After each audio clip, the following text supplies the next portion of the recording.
There is a specific moment that happens more often than most people admit.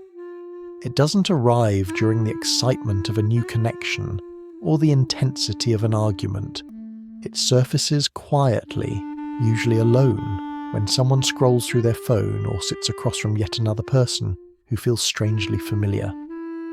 And the thought appears, almost whispered, "I've been here before." Not the exact situation, not the same face or voice or story, but the feeling underneath it all, the dynamic, the slow unraveling that feels both surprising and inevitable at the same time. Most people assume that choosing the wrong partner repeatedly is a matter of bad luck. Something about timing, about meeting the wrong people at the wrong moments, about circumstances beyond control. But psychology tells a very different story. For most people who find themselves in this pattern, the selection isn't random, it's precise. And it happens long before the first conversation, long before the first date, sometimes even before conscious awareness registers that a choice is being made. Here's the part that makes people uncomfortable. People don't keep choosing the wrong relationships because they lack judgment. They do it because their judgment is functioning exactly as it was designed to, not designed for happiness, designed for familiarity. The brain doesn't distinguish between what feels good and what feels known. And when something feels known, the nervous system relaxes into recognition, even when that recognition is attached to patterns that have caused pain before. What's rarely discussed is how automatic this process actually is. The human brain prioritizes familiarity as a survival mechanism, not a romantic one. Familiar equals predictable. Predictable equals safe.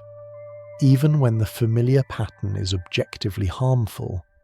This is why someone can intellectually understand that a certain type of person is wrong for them and still feel an undeniable pull toward that exact type. The attraction isn't emotional, it's neurological. Psychology calls this repetition compulsion. Not attraction, compulsion. The unconscious drive to recreate relational dynamics from the past, particularly unresolved ones, in an attempt to master them. It's the mind's way of saying, this time will be different. This time I'll get it right. This time the outcome will change. But without awareness, without intervention, the outcome rarely changes. Only the details do. And here's where the misunderstanding deepens. This pattern isn't about masochism or self-destruction. It's about an attempt at resolution.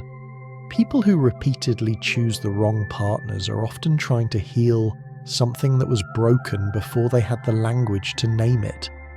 They're drawn to what feels unfinished, to dynamics that echo early experiences with caregivers, with family, with the first people who taught them what love looks like. And if those early experiences were inconsistent, critical, or emotionally distant, the template for love becomes embedded with those same qualities. Attachment theory shows how this happens. The bonds formed in childhood create internal working models, mental frameworks that shape expectations about relationships for years, sometimes decades, afterward. A child who experiences unpredictable affection learns to associate love with anxiety.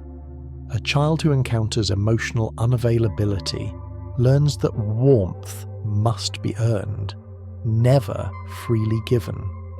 And those lessons don't disappear with adulthood. They go underground.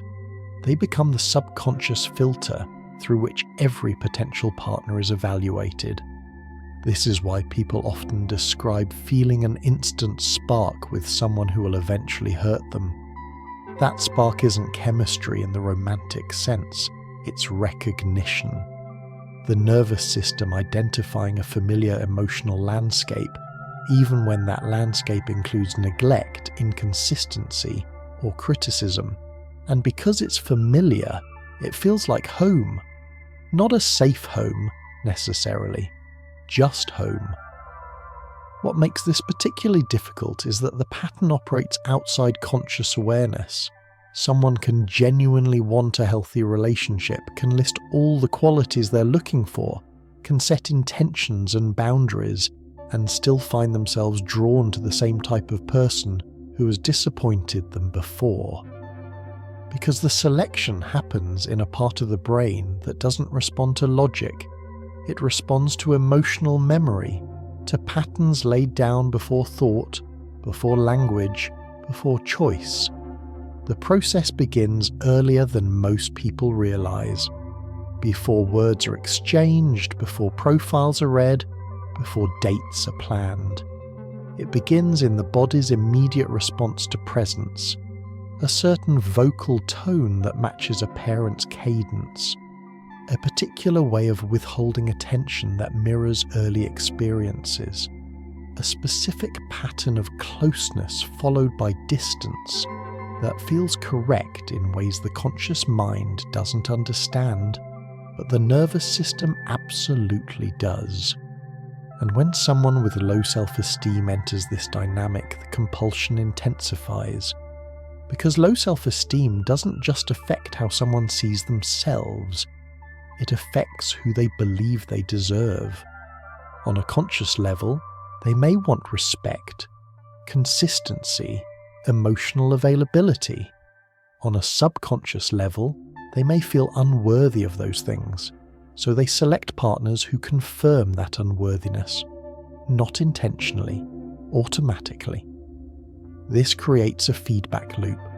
The relationship reinforces the belief that love is conditional, scarce, something to be earned through self-abandonment. And that belief makes the next unhealthy relationship feel even more familiar, even more inevitable. The pattern tightens, the selection criteria narrow, and what should be a wide pool of potential partners shrinks to only those who reflect the internal narrative about worthiness. The mind develops shortcuts for this selection process. Red, flags that should signal caution, instead register as attraction. Emotional unavailability reads as mystery worth pursuing. Inconsistency feels like passion. Criticism disguised as honesty seems like depth. And the more someone encounters these patterns, the more efficiently the brain identifies them, the faster the pull toward familiar dysfunction becomes. But here's the psychological truth that doesn't get enough attention. People who keep choosing the wrong partners aren't failing at relationships, they're succeeding at consistency. Their choices are remarkably coherent when viewed through the lens of their early experiences. They're not broken, they're adapted. Adapted to environments where love was unstable, where safety was conditional, where approval had to be negotiated rather than given. And those adaptations, while useful in childhood, become liabilities in adulthood. What survives childhood rarely translates well to adult relationships. The hypervigilance that kept a child safe around an unpredictable parent becomes anxiety that destabilizes secure connections. The emotional shutdown that protected a child from chronic disappointment becomes avoidance that prevents intimacy. The people-pleasing that earned conditional approval becomes self-abandonment that erodes identity. These aren't character flaws, they're survival strategies that outlived their usefulness. There's also a quieter mechanism at work. When someone grows up in dysfunction, healthy love can feel wrong, not unappealing wrong, because it doesn't match the emotional blueprint for what relationships are supposed to feel like. When a partner is kind without agenda, consistent without drama, present without conditions, the nervous system registers this as unfamiliar. And unfamiliar, to a brain shaped by instability, reads as dangerous. This is called cognitive dissonance, the uncomfortable tension between what someone consciously wants and what their subconscious recognizes as safe. And often, that discomfort is so destabilizing that people will sabotage healthy connections in favor of familiar painful ones, not because they prefer pain, but because the brain interprets unfamiliarity as a threat greater than the known harm. The sabotage happens in small ways, finding flaws where none exist, creating problems to test the partner's commitment, withdrawing when things get too comfortable, picking fights to generate the familiar intensity that the nervous system associates with connection. And each act of sabotage confirms the belief that healthy relationships aren't possible, which makes the return to unhealthy patterns feel not like failure, but like inevitability. Another overlooked pattern is the rescuer dynamic. Some people are drawn specifically to partners who need fixing, who are struggling, who are in crisis. On the surface, this looks like compassion. Underneath, it's often an attempt to rewrite an old story. If I can fix this person, I can retroactively fix the broken relationships of my past. If I can be good enough, patient enough, loving enough to change them, then maybe I wasn't the problem before. But relationships aren't renovations, and partners aren't projects. People must choose their own growth, and when someone enters a relationship hoping to be the catalyst for another person's transformation, they're usually avoiding their own. The focus stays external, the work stays unfinished, and the pattern repeats with a new face, a new set of problems that feel slightly different but operate exactly the same. The rescuer dynamic also serves another function. It keeps the relationship unequal. As long as one person is broken and the other is helping, true intimacy never develops.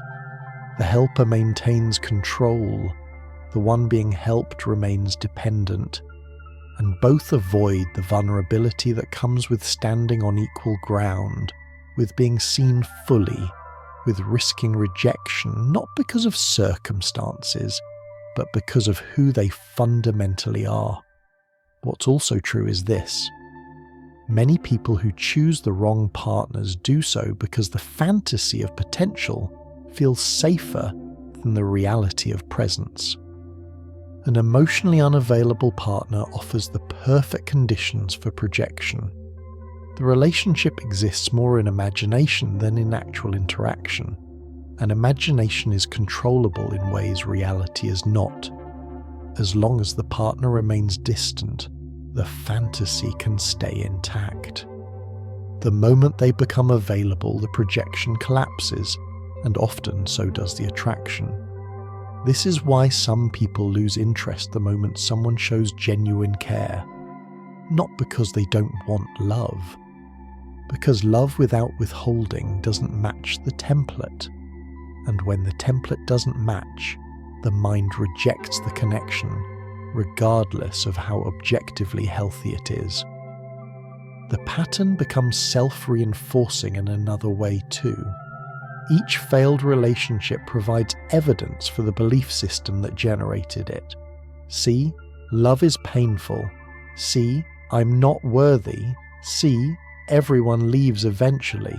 See, trusting someone always leads to disappointment, and that evidence makes the next selection even more constrained, even more predictable, even more likely to produce the same outcome. So the cycle continues. New person, same dynamic, different details, identical structure. And each repetition feels both surprising and inevitable, as if some external force keeps arranging the same outcome. But the force isn't external, it's internal. It's the unexamined belief about what love is, who deserves it, and what it's supposed to cost. From a neurological standpoint, this repetition isn't just psychological. It's encoded in the brain structure. Early attachment experiences literally shape neural pathways, creating patterns of activation that influence emotional responses for years afterward. The amygdala, responsible for processing emotional significance, becomes hypervigilant in people with anxious attachment patterns. It scans for threats in relationships, finds them even when they're minimal, and triggers defensive responses that push partners away or pull them closer in ways that create the very abandonment they fear. For those with avoidant attachment, different brain regions show altered activity. Areas involved in emotion regulation and social cognition show reduced activation, making it easier to suppress feelings and maintain emotional distance. This isn't a conscious choice to avoid intimacy. It's a neural adaptation that made survival possible in environments where emotional expression was unsafe or unreciprocated. The prefrontal cortex, which handles complex decision-making and impulse control, shows different patterns of connectivity in people with insecure attachment. The connections between regions that process emotion and regions that regulate it can be weaker, making it harder to pause between feeling attracted and acting on that attraction. The pull toward familiar patterns happens faster than conscious evaluation can intervene. And what's particularly complex is that these attachment patterns don't just influence who someone chooses, they influence how that person behaves once in a relationship. An anxiously attached person might become clingy, demanding constant reassurance, which can overwhelm even a secure partner. An avoidantly attached person might withdraw at the first sign of real intimacy, which can trigger abandonment fears in their partner. The patterns don't just repeat in selection, they repeat in interaction. This creates what psychologists call anxious avoidant pairings. Two people with opposite but complementary insecurities who are drawn to each other precisely because each activates the other's core wounds. The anxious person pursues, the avoidant person withdraws, and both experience confirmation of their deepest fears. The anxious person feels abandoned. The avoidant person feels suffocated, and both stay because the dynamic, while painful, feels correct somehow, familiar. The anxious partner's pursuit triggers the avoidant partner's need for space. The avoidant partner's withdrawal triggers the anxious partner's fear of abandonment. And this dance becomes the relationship's defining feature, replacing intimacy with a constant negotiation of distance. Neither person gets what they actually need, but both get what their nervous systems expect. An expectation, when it comes to attachment, often overpowers desire. What makes these pairings particularly stable, paradoxically, is how perfectly they confirm each other's beliefs. The anxious person believes love requires constant effort and vigilance. The avoidant person provides exactly that challenge. The avoidant person believes intimacy means loss of self. The anxious person's demands provide exactly that threat. Neither can heal in this dynamic because the dynamic is designed to reinforce, not resolve. Another dimension rarely acknowledged is how these patterns intersect with self-worth.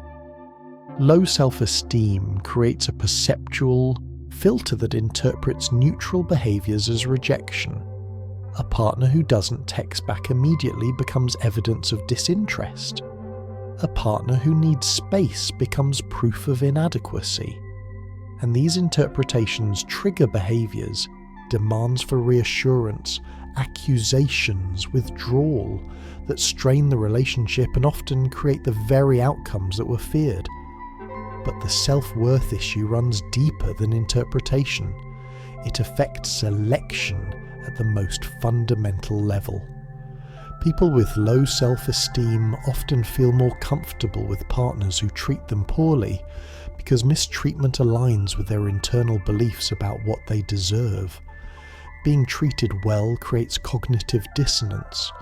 The brain asks, if I'm worthless, why is this person acting like I have value? And rather than updating the belief about worthlessness, the mind often concludes that the person treating them well must be flawed, naive, or lying. This is why compliments from healthy partners can feel hollow, while criticism from unhealthy partners feels true. The criticism confirms what's already believed internally. The compliments contradict it, and contradictions create discomfort that the mind seeks to resolve, often by discrediting the source rather than reconsidering the belief. The internal narrative about worthiness operates like a prophecy that fulfills itself. If I believe I'm unlovable, I'll select partners who confirm that. If I believe love requires suffering, I'll create or tolerate suffering in relationships. If I believe I must earn affection through perfection, I'll exhaust myself trying to be perfect and resent my partner for requiring it, even when they don't. The narrative writes the story, and the story keeps rewriting itself with different characters but the same plot. There's also the fear component. For many people, being alone feels more threatening than being with the wrong person. This fear is particularly acute for those who grew up equating love with survival, whose early environments taught them that connection, even painful connection, was necessary for safety. The thought of being single triggers not just loneliness, but a primal anxiety, a sense that aloneness equals danger. So they stay in relationships that hurt. They settle for partners who offer the bare minimum. They convince themselves that maybe this is as good as it gets, that everyone struggles, that no relationship is perfect. And while that last part is true, there's a difference between imperfection and harm, between growth and erosion, between challenges that strengthen and dynamics that diminish. The fear of being alone doesn't just keep people in wrong relationships, it drives them into wrong relationships. The urgency to not be single overrides the capacity for discernment. Red flags get dismissed because the alternative, continuing to be alone, feels unbearable. Standards lower, boundaries blur, and the selection process becomes less about finding someone compatible and more about finding anyone willing. This fear intensifies in environments where being single carries social stigma, where questions about relationship status feel like judgment, where coupled friends slowly drift away, where family gatherings become interrogations about dating life.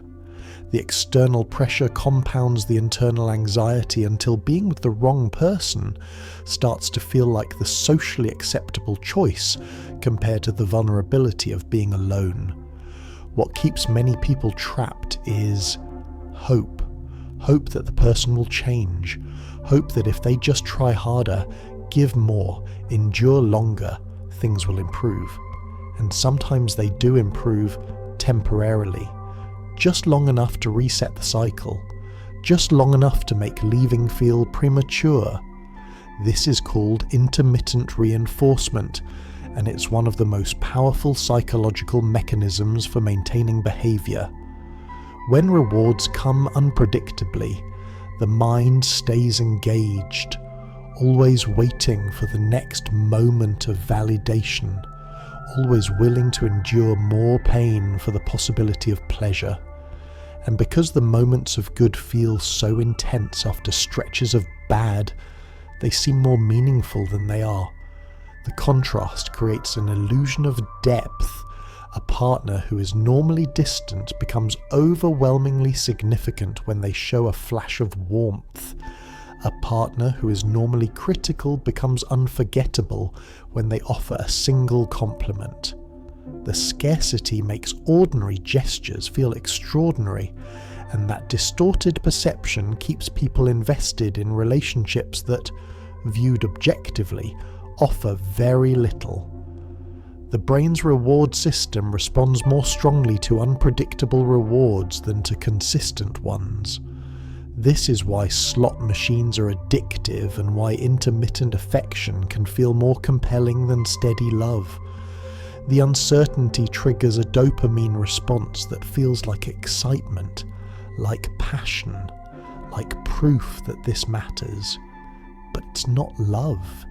It's the neurochemical signature of an unstable reward schedule, and mistaking that for connection keeps people chasing after relationships that will never stabilize.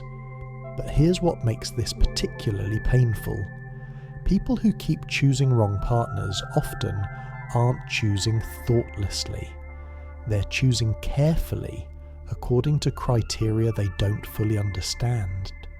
They're screening for familiarity without realizing that's what they're doing.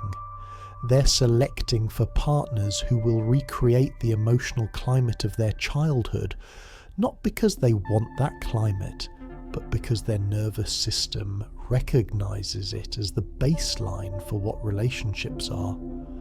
The screening happens in ways the conscious mind doesn't track. The way someone's voice softens when apologizing. The specific quality of distance they maintain even in closeness. The pattern of giving just enough to keep hope alive but never enough to create security. These aren't consciously identified qualities.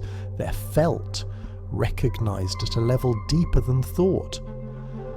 And the recognition triggers attraction that feels spontaneous but is actually highly selective. And when awareness finally breaks through, when someone realizes they've been repeating the same pattern with different people for years, the revelation doesn't always bring relief. Often it brings shame. Shame at not seeing it sooner. Shame at wasting time.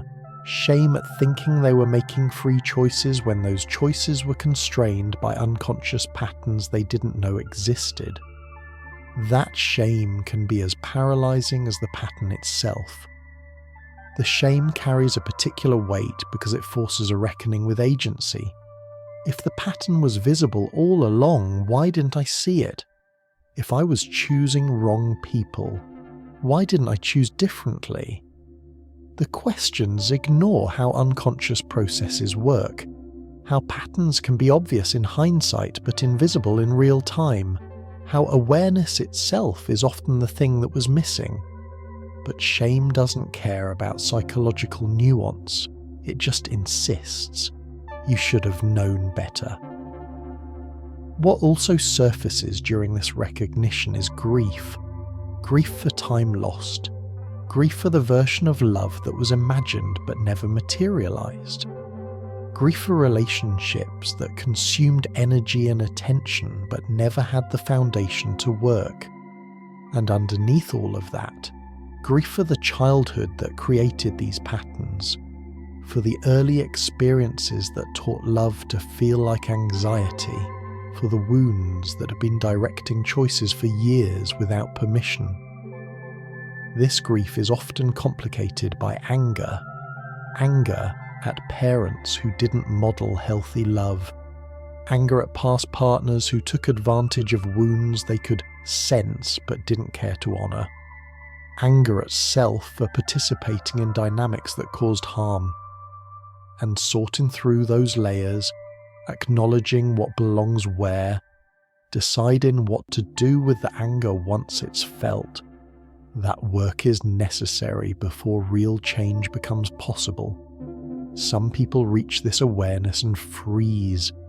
They see the pattern so clearly that dating becomes impossible. Every attraction feels suspicious. Every new person feels like a potential repetition.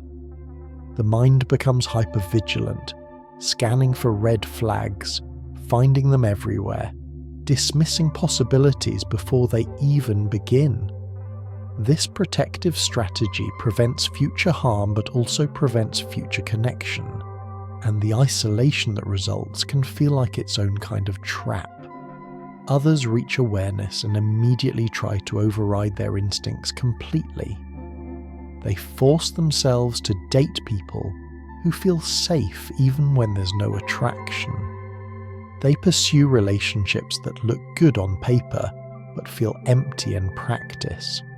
They mistake absence of red flags for presence of compatibility, and when those relationships don't work either, the confusion deepens. If avoiding the wrong people doesn't lead to the right people, then what does? The answer, frustratingly, isn't simple. Because changing this pattern doesn't mean just selecting differently. It means becoming different, not in personality or preferences, but in the fundamental way the nervous system processes safety, in the internal narrative about worth, in the capacity to tolerate unfamiliar expressions of love. And that transformation doesn't happen through insight alone. It happens through experience, through repeated exposure to relationships that don't activate old patterns, through learning slowly that unfamiliar doesn't always mean dangerous. In the next part, we're going to explore what happens when someone commits to breaking this pattern, why awareness is necessary but not sufficient, how the body resists change even when the mind desires it, what it actually feels like to sit with healthy love when your nervous system is screaming that something is wrong, and why the most difficult part isn't recognizing the pattern, but learning to trust something different. Because seeing clearly and choosing differently are separated by a gap that many people underestimate. And that gap is where the real work happens. After the pattern becomes visible, something unexpected happens. Most people assume awareness will make the next relationship easier, that understanding why they've chosen poorly will naturally lead to choosing better. But psychology shows something different. Recognition often intensifies the struggle before it eases it. Because once the pattern is clear, every new attraction becomes suspicious. That familiar spark no longer feels like fate, it feels like a warning. The excitement of meeting someone who just gets you transforms into the anxiety of realizing that getting you might mean they're exactly like everyone else who hurt you. And suddenly, trusting your own feelings becomes impossible. This is the phase where many people freeze. They see the pattern, they understand the mechanism, but they don't know how to override decades of conditioning. Every instinct pulls them toward what's familiar. Every moment of attraction towards someone emotionally available feels flat, forced, like they're trying to convince themselves to want something that doesn't naturally appeal to them. And that flatness can feel like evidence that healthy relationships simply aren't for them. What's rarely discussed is how exhausting this phase is. The constant self-monitoring, the second-guessing of every feeling, the analysis of every interaction. Am I attracted to this person for the right reasons? Is this genuine interest or just the pull of familiarity? Are they actually kind, or am I just mistaking consistency for boring? The questions loop endlessly, and the answers never feel certain. People describe it as living in two realities simultaneously. In one reality, they're on a date with someone who seems lovely. In the other reality, they're watching themselves on that date, cataloguing every moment of comfort or discomfort, analysing whether their reactions are trustworthy or just more evidence of broken selection mechanisms, and trying to be present in the first reality while operating in the second is exhausting in ways that make connection nearly impossible. And the body often resists before the mind does.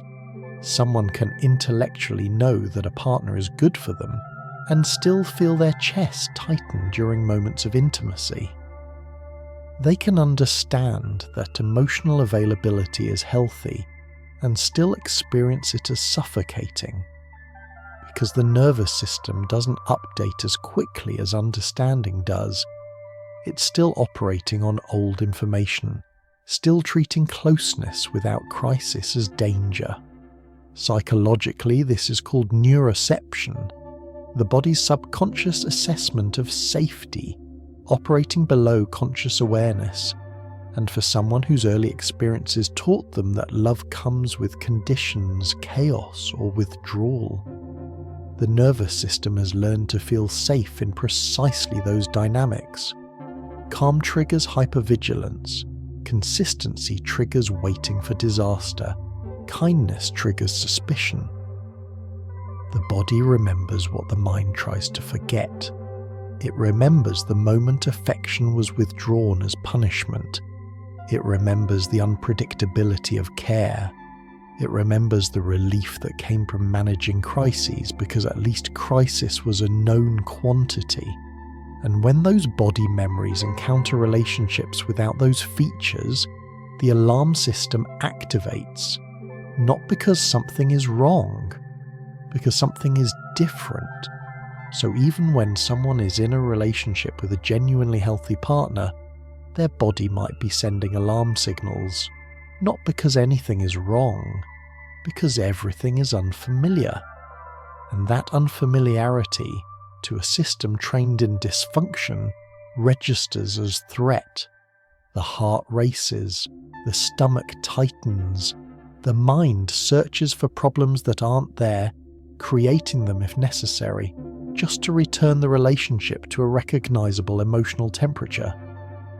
This is where self-sabotage becomes almost inevitable.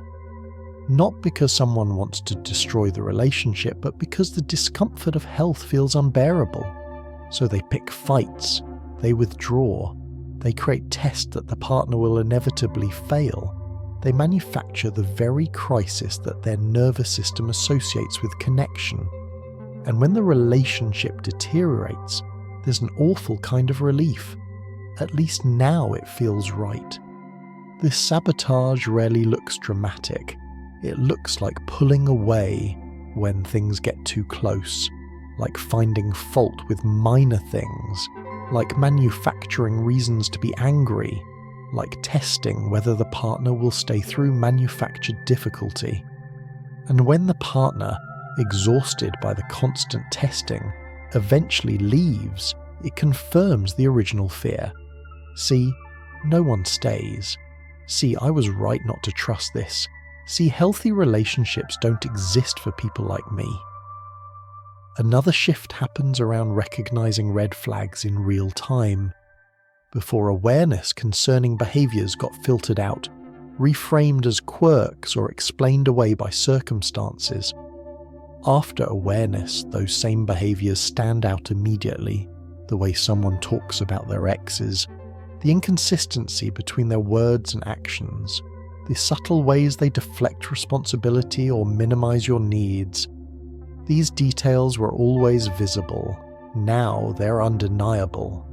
The first time someone with this awareness goes on a date, the experience can be overwhelming. They notice everything. The way the person interrupts, the way they talk about their mother, the way they dismiss the server, the way their stories always position them as victim or hero, but never as participant. Details that once would have been background noise now feel like essential data. And collecting that data while also trying to be present, to give someone a fair chance, to not be hypervigilant, becomes nearly impossible. But what's disorienting is that this heightened perception doesn't make dating easier. It makes it harder. Because red flags appear everywhere. Every person seems flawed. Every connection seems doomed before it starts. And the ability to see problems clearly can become its own problem, creating a hypervigilance that rules out potential partners for minor imperfections rather than genuine incompatibilities. This is where discernment becomes critical. The difference between standards and barriers, between protecting yourself from harm and protecting yourself from vulnerability. Because vulnerability is necessary for connection, and if awareness of the pattern makes someone so cautious that they never risk opening up, they've traded one problem for another. They're no longer choosing wrong partners. They're not choosing anyone at all. Some people develop what looks like perfectionism, but is actually protection. The partner has to meet every criterion. They have to prove themselves repeatedly. They have to demonstrate beyond any doubt that they're different from everyone who came before. And those standards, while reasonable in theory, become impossible in practice. Because humans are flawed. Everyone has traits that could be red flags in the wrong light, and waiting for someone who has none means waiting forever. From a psychological standpoint, this phase requires something specific. It requires learning to sit with discomfort without reacting. When the nervous system registers unfamiliarity as danger, the impulse is to flee or create familiar dysfunction. Breaking the pattern means staying present despite that impulse, feeling the discomfort of being treated well and not sabotaging it, experiencing consistency and not testing it, receiving kindness and not rejecting it. This isn't passive, it's active restraint. The constant practice of not acting on the instinct to recreate familiar pain. And it's exhausting because it requires fighting against what feels natural. Every moment of calm requires conscious effort not to disrupt it. Every expression of care requires consciously accepting it rather than deflecting or minimizing. Every day without crisis requires consciously reminding yourself that peace isn't a problem to solve. The practice looks different for different people. For some, it's sitting with the urge to pick a fight and choosing not to. For others, it's receiving a compliment and not immediately contradicting it. For others, it's allowing someone to show up consistently without assuming they're going to disappoint eventually. Small moments of not sabotaging. Small moments of trusting. Small moments that feel unnatural and require enormous effort. Another overlooked aspect is how this awareness affects attraction itself. For people who've been drawn to emotionally unavailable partners, availability can genuinely feel unappealing, not because they prefer neglect, but because their arousal system has been wired to respond to distance, to the chase, to intermittent reinforcement. Consistent presence doesn't trigger the same neurochemical response. It doesn't produce the dopamine spike of uncertainty or the adrenaline rush of trying to win someone over. So what feels like love to someone with this pattern is often anxiety. The stomach-dropping sensation of not knowing where you stand, the obsessive thinking about the other person, the constant checking for signs of interest or withdrawal. And when those sensations are absent, when someone is straightforward and available, the mind misinterprets the calm as lack of attraction. The relationship feels wrong not because it is wrong, but because it doesn't produce the physiological response that has become associated with romantic interest. The brain has learned to associate a specific cocktail of stress hormones with falling in love. Cortisol from anxiety, dopamine from unpredictability, adrenaline from the chase, and when a relationship doesn't produce that cocktail, when it instead offers oxytocin and serotonin, the steady hormones of secure attachment, the mind says, this isn't it. This doesn't feel like love. And that feeling, despite being based on faulty wiring, is powerful enough to end relationships that are actually healthy. Retraining this response takes time. It requires repeatedly choosing relationships that don't produce that anxious high and staying in them long enough for the nervous system to recalibrate. long enough for calm to start feeling like connection rather than indifference, long enough for consistency to register as care rather than lack of passion. And during that recalibration, the person has to tolerate feeling like they're settling, like they're forcing something that should come naturally. But here's what research on attachment shows. That anxious high isn't love, it's activation of the attachment system under threat. Real secure attachment feels calm, not because it's passionless, but because the nervous system isn't in crisis mode. The mind isn't constantly scanning for signs of abandonment. The body isn't flooded with stress hormones. And without that artificial intensity, what remains is actual connection, genuine care, the kind that builds over time rather than exploding in the beginning and collapsing shortly after. What also becomes apparent during this phase is how the pattern served a function. It wasn't just random dysfunction, it was protection. Choosing unavailable partners meant never having to be fully vulnerable. Choosing people who couldn't truly see you meant never having to be fully known. The relationship stayed at a safe distance. Real intimacy never developed, and while that created loneliness, it also created safety. The safety of never being rejected for your true self, because your true self was never actually revealed. Breaking the pattern means giving up that protection. It means risking being seen completely and potentially rejected anyway. And that risk can feel more terrifying than staying in the familiar loop of choosing wrong people. Because at least with wrong people, the rejection is impersonal. They weren't capable of loving anyone properly. But rejection from someone healthy, someone who could love you if they wanted to, that rejection would feel like a verdict on your worthiness. The thought alone can be paralyzing. If I show up fully and they still leave, then the problem really is me. If I'm honest about who I am and they reject that, then I can't blame it on bad luck or poor selection.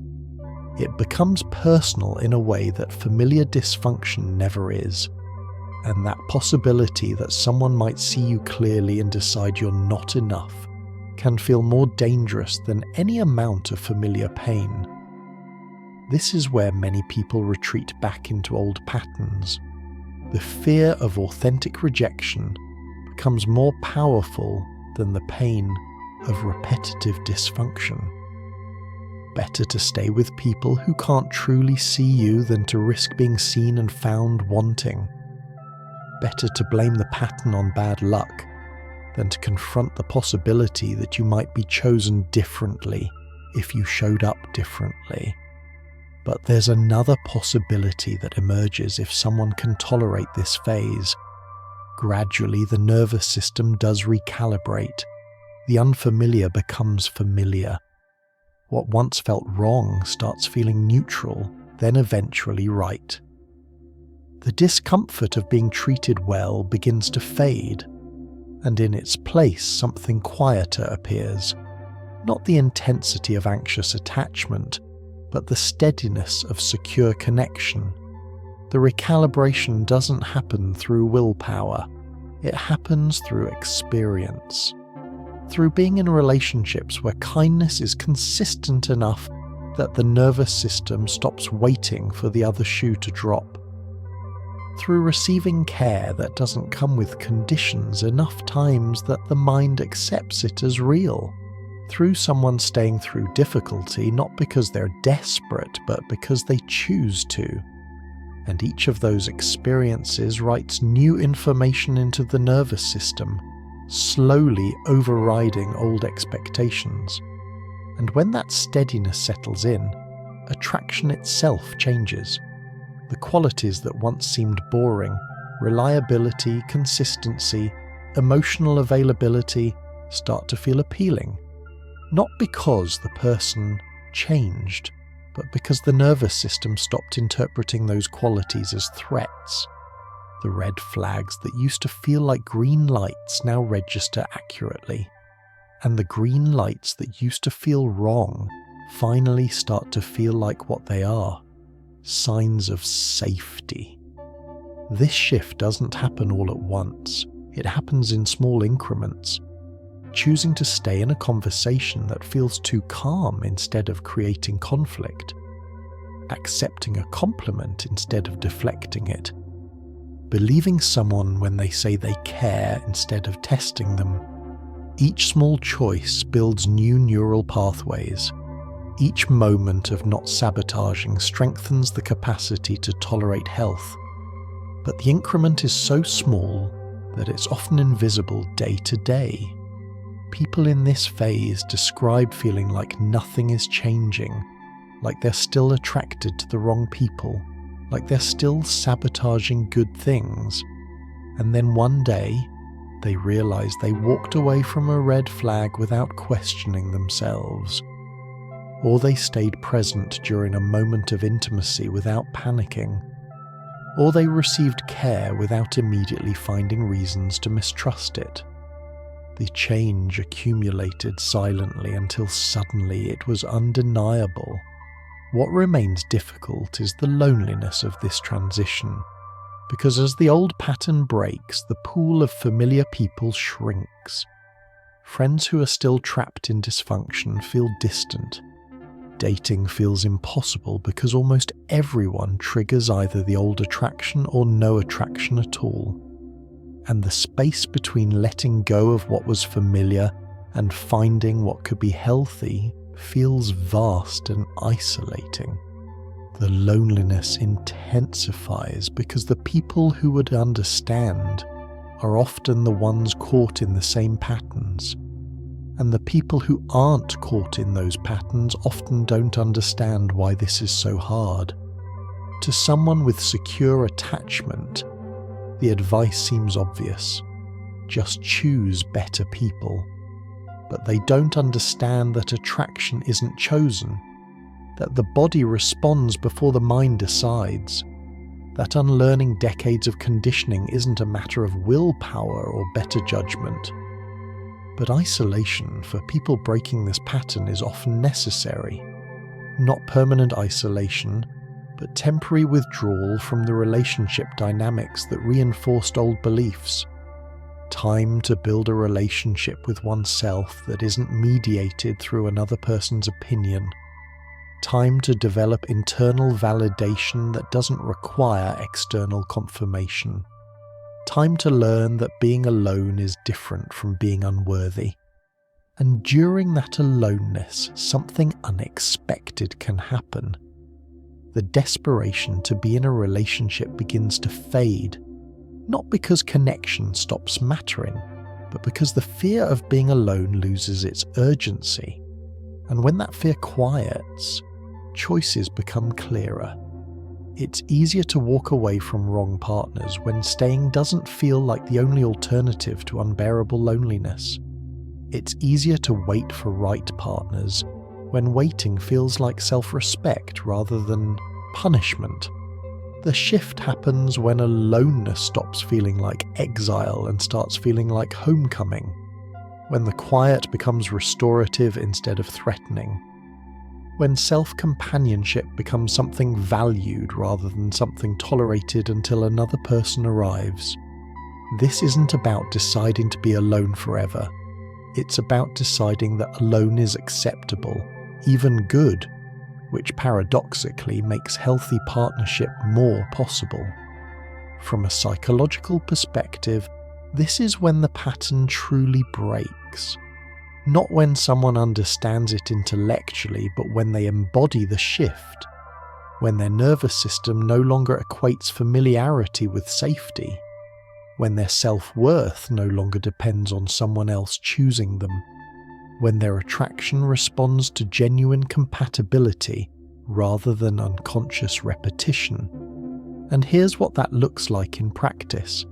It looks like meeting someone who feels comfortable and not immediately losing interest. It looks like experiencing kindness and not waiting for the catch. It looks like being in a relationship without constant crisis and recognizing that as health rather than boredom. It looks like trusting your judgment when it says someone is wrong for you, even if they feel familiar. It looks like trusting your judgment when it says someone is right for you, even if they feel unfamiliar. But it also looks like carrying scars. The pattern doesn't break cleanly. There are still moments of doubt, still moments when the old pull resurfaces, still moments when healthy love feels strange and the mind whispers that maybe you're missing something, maybe you're too demanding, maybe no one is perfect. And in those moments, the practice is the same. Stay present, don't react. Let the feeling pass without acting on it. Because breaking this pattern isn't about never feeling the pull toward familiar dysfunction again. It's about feeling it and choosing differently anyway. It's about recognizing the pattern as it activates and not following it to its usual conclusion. It's about building enough internal stability that external validation becomes less necessary. And that process is gradual, inconsistent, and deeply uncomfortable before it becomes anything close to natural. The practice becomes a way of life, not a destination reached but a direction traveled. And some days the practice is easy. The right choices feel obvious. The old patterns seem distant. And other days the practice is excruciating. The wrong people feel magnetic. The healthy options feel boring. And the only thing that matters on those days is choosing anyway, not choosing perfectly, just choosing slightly differently than yesterday. What also shifts is how past relationships are understood. They stop feeling like personal failures and start feeling like logical outcomes of unconscious programming. The shame begins to lift, not because the choices were good, but because they make sense given the context. And that shift from shame to understanding creates space for compassion, both for oneself and for the partners who are also operating from their own unexamined patterns. This doesn't mean excusing harm, it means contextualizing it. Seeing how two people, each carrying their own wounds, created dynamics that hurt both of them, and understanding that harm was inevitable not because anyone was uniquely flawed, but because neither person had the awareness or tools to create something different. The compassion extends further than expected. To parents who didn't model healthy love because they never learned it themselves, to past partners who couldn't give what they didn't have, to the younger self who stayed too long, tried too hard, accepted too little. Compassion doesn't erase the pain or the time lost, but it softens the edges of the story, makes it possible to carry the history without being crushed by it. And with that understanding comes a different kind of grief. Not the grief of losing specific people, but the grief of time spent recreating pain. The grief of years lived in relationships that never had the foundation to work. The grief of finally seeing clearly and realizing how much was lost to patterns that felt inescapable at the time but weren't. That grief is necessary. It marks the transition between who you were and who you're becoming, between what you accepted and what you'll accept moving forward, between the old template for love and the new one that's slowly forming. And carrying that grief while building something different is the work. Not dramatic work, quiet work. The daily practice of choosing based on awareness rather than instinct, of trusting that the unfamiliar might actually be safe, of believing that you deserve more than repetition. Some people move through this phase quickly. They recognize the pattern, do the internal work, and within months are dating differently. For others, it takes years. The timeline varies based on how early the patterns formed, how reinforced they became, how much support is available during the transition, how deep the commitment to change runs. There's no standard duration, only the willingness to keep choosing differently until different becomes natural. What's universal is the discomfort. Everyone who breaks this pattern reports the same strangeness of healthy love, the same suspicion of consistent kindness, the same urge to sabotage when things get too good, the same difficulty trusting that this time could be different. And knowing that others have walked this path, that the discomfort is normal and temporary, can make the process slightly more bearable. But barely. Because knowing intellectually that discomfort will fade doesn't make sitting with it any easier. The mind can understand that unfamiliarity doesn't equal danger while the body still responds as if it does. And bridging that gap requires time and repeated exposure, requires staying in the discomfort long enough for it to become less intense. And that staying, that not fleeing when every instinct screams to run, is perhaps the hardest part of the entire process. The psychology of people who keep choosing the wrong relationships is not a story about weakness or bad luck. It's a story about patterns formed early, reinforced often, and operating below conscious awareness until something, pain, clarity, exhaustion, forces them into view. And once they're visible, the pattern doesn't simply disappear. It has to be actively interrupted, repeatedly, until new patterns form. Until the nervous system learns that familiar isn't always safe, and unfamiliar isn't always dangerous. Until attraction recalibrates to respond to health rather than dysfunction. Until self-worth becomes internal rather than borrowed. And that transformation, while possible, requires something most people underestimate. It requires choosing discomfort over familiarity again and again until discomfort becomes the new familiar and familiar becomes what it should have been all along, safety. But even safety once established requires maintenance. The old patterns don't vanish, they quiet, they recede, they become less compelling, but they remain available, stored in the nervous system like muscle memory. And during times of stress, when the prefrontal cortex is overwhelmed and the primitive brain takes over, those old patterns can resurface. Not because progress was lost, but because change isn't linear, and the brain defaults to what it knows best when resources are depleted. This is why breaking the pattern isn't a one-time achievement, it's an ongoing practice. A choice made not once but repeatedly, sometimes multiple times a day, to not follow the familiar pull toward dysfunction.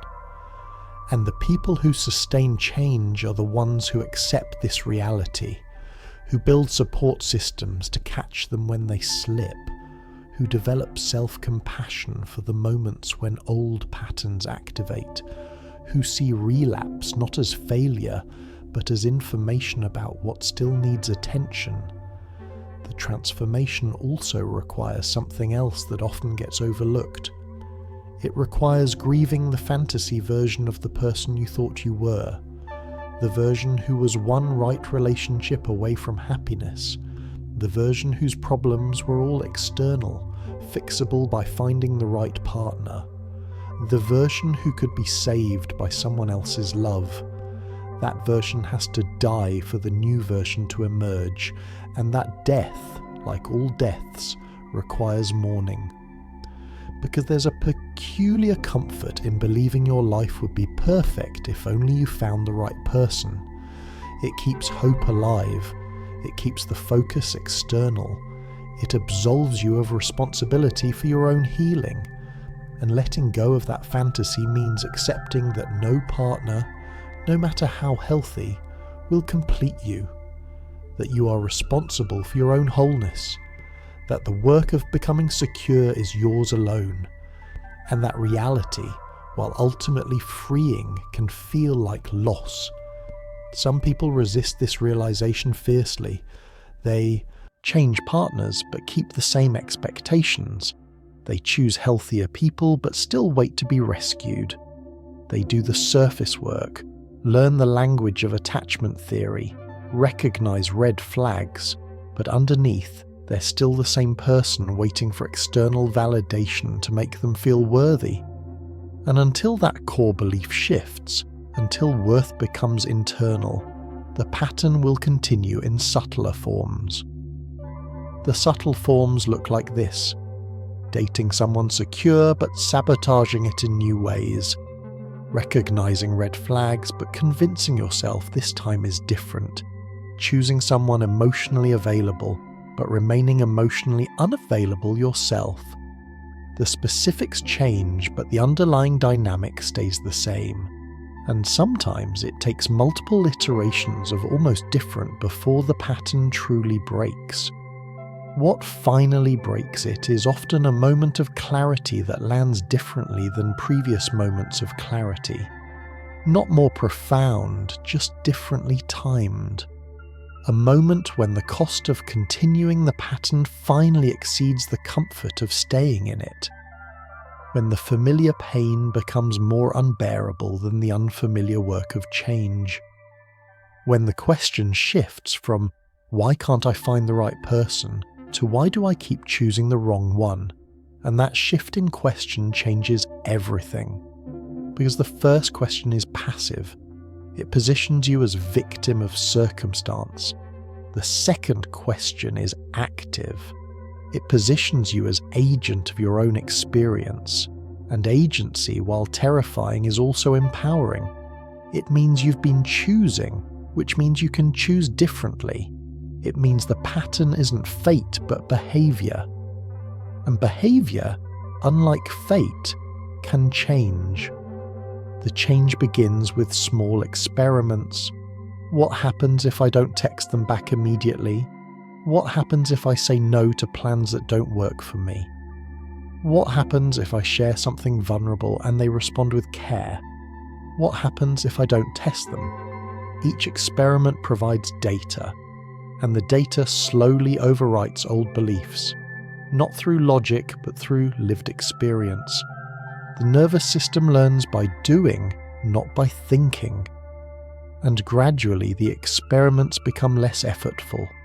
The new behaviours start to feel less like acting and more like being. The self that chooses differently becomes the self, not a performance of a self.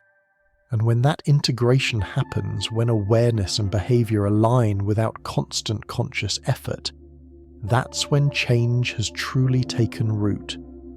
But even then, vigilance remains necessary. Not the hypervigilance of anxiety, but the gentle vigilance of maintenance. Checking in with yourself regularly. Noticing when old patterns activate. Being honest about what you're feeling rather than what you think you should feel. Asking for support when you need it. These become lifelong practices, not temporary measures. And accepting that you'll always need to pay attention, is part of the maturity that comes with breaking these patterns. In the final part, we're going to explore what life looks like after the pattern breaks. Not perfectly, but substantially. How relationships feel different when they're chosen from awareness rather than compulsion. What remains difficult even after change. Why some people continue to struggle despite doing the work. And what it actually means to have healthy relationships when your nervous system was wired for unhealthy ones. Because the destination isn't perfection, or the elimination of all difficulty. It's something quieter and more sustainable. The ability to choose with awareness, to stay with discomfort without fleeing, and to trust that safety, once unfamiliar, can become home. After months or sometimes years of interrupting old patterns, something subtle shifts. It's not a dramatic transformation. There's no clear moment when everything changes, but gradually relationships start to feel different. Not easier, necessarily, but clearer. The confusion that once dominated every interaction begins to lift, and in its place something steadier appears. The first sign is often behavioural. Someone realises they walked away from a situation that would have consumed them before. A person who shows interest one day and withdraws the next. A dynamic that requires constant emotional labour.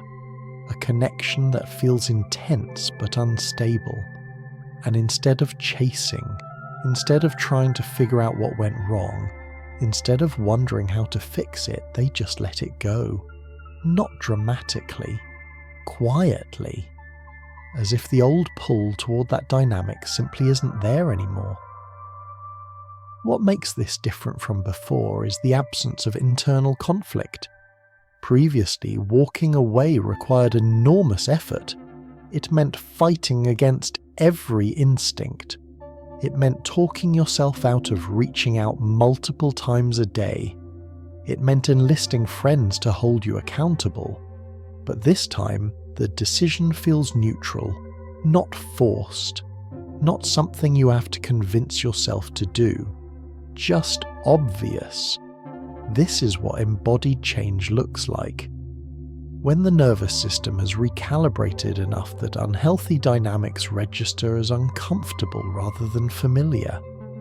When the body, not just the mind, recognizes that something isn't right. And when body and mind agree, choosing differently stops feeling like restraint and starts feeling like preference. Another shift happens in how attraction presents itself. The instant spark that once felt like chemistry starts to feel like a warning. Not every time, but often enough that you've learned to pause when you feel it, to ask, what about this person feels familiar? What need of mine are they activating? Is this recognition of compatibility or recognition of pattern? And the ability to ask those questions in real time before attachment forms changes everything. Because now attraction includes awareness. You can feel drawn to someone and simultaneously recognize that the draw might not be trustworthy. You can experience chemistry and choose not to act on it until you understand it better. The pull doesn't disappear, but it loses its authority. It becomes one piece of information among many, not the only piece that matters. What emerges in place of that instant spark is something slower, an attraction that builds over time as you actually get to know someone, as you see how they handle disappointment, as you watch how they treat people who can't offer them anything, as you notice whether their words align with their actions across weeks and months rather than just hours and days. This kind of attraction doesn't have the intensity of the old pattern, but it has something more valuable, sustainability. And when you meet someone where this slower attraction develops, the relationship feels remarkably different. There's less drama, less intensity, less emotional roller coaster, and at first that can trigger old fears. Is this boring? Am I settling? Am I feeling this way because I've overcorrected and now I'm choosing someone who's too safe, too available, too easy? The questions surface because calm still feels suspicious, even after significant change. But if you can tolerate staying, if you can resist the urge to create crisis or flee towards something more familiar, something reveals itself. The calm isn't absence of passion, it's absence of anxiety. The ease isn't lack of depth, it's presence of reciprocity, and the stability isn't boring. It's safe in a way that allows real intimacy to develop, rather than intensity that masquerades as connection, but is actually just activation of attachment wounds. This kind of relationship requires a different skill set than what's needed for navigating unhealthy ones. In dysfunction, you need hypervigilance. You need to constantly read subtle signals. You need to manage another person's emotions. You need to tolerate inconsistency. Those skills, honed over years, can feel useless in a healthy relationship. Because healthy relationships don't require those things. They require vulnerability, direct communication, trust, and the ability to receive care without suspicion. And learning those skills, even after breaking the pattern of choosing wrong partners, can feel like starting over, like being a beginner at relationships despite having been in many. Because the skills that helped you survive dysfunction don't translate to thriving in health, and developing new skills while unlearning old ones is disorienting, especially when the old skills feel like your identity, like the only way you know how to relate. What helps during this phase is remembering that discomfort doesn't mean wrong, that unfamiliar doesn't mean incompatible, that the strangeness of being treated well is a symptom of healing, not evidence of a problem. And repeating these reminders to yourself, sometimes multiple times a day, because the old programming is persistent and the new learning is fragile. Some people reach this phase and still struggle. They've done the work. They've broken the pattern of choosing unhealthy partners. They're in relationships with people who are genuinely good for them. But they still feel something is missing. They still occasionally fantasize about the intensity of old dynamics.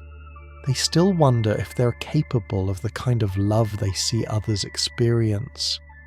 And that wondering can feel like failure, like proof that they're fundamentally broken in ways that can't be fixed. But that wondering is normal. It doesn't mean the work was for nothing. It means the nervous system is still adjusting, still learning to produce feelings of connection in the absence of crisis, still developing the capacity to feel passion without anxiety, intimacy without fear, love without loss of self. And that development takes longer than breaking the pattern of choice. Because it's one thing to choose differently, it's another thing to feel differently. The feelings catch up slowly. You might be in a healthy relationship for months before you realize one day that you feel genuinely connected, that the care you're receiving has landed, that you trust this person without constantly questioning whether you should. And that realization often comes quietly, in small moments. Your partner saying something kind and you not deflecting it, feeling upset and allowing them to comfort you, disagreeing about something and working through it without catastrophizing that the relationship is doomed. These small moments accumulate into something larger, a sense that this relationship is different not just in how the other person shows up, but in how you show up. That you're not performing stability while waiting for it to fall apart. That you're actually stable. And that stability, once foreign and uncomfortable, has become something you value rather than something you endure on the way to finding what feels more real. But even with all this change, some things remain difficult. There are still moments when old patterns activate. When your partner does something that reminds you of past wounds, and your nervous system responds as if the past is happening now. When you feel that familiar pull toward creating distance or manufacturing conflict. When the voice in your head says this is too good to last, might as well ruin it now on your own terms rather than wait for it to fall apart on its own. And in those moments, the work is the same as it's always been. Notice the pattern. Don't act on it.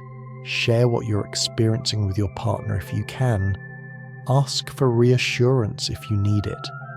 Remind yourself that the feeling will pass, and let it pass without burning everything down. This doesn't get easier with time as much as it gets more familiar.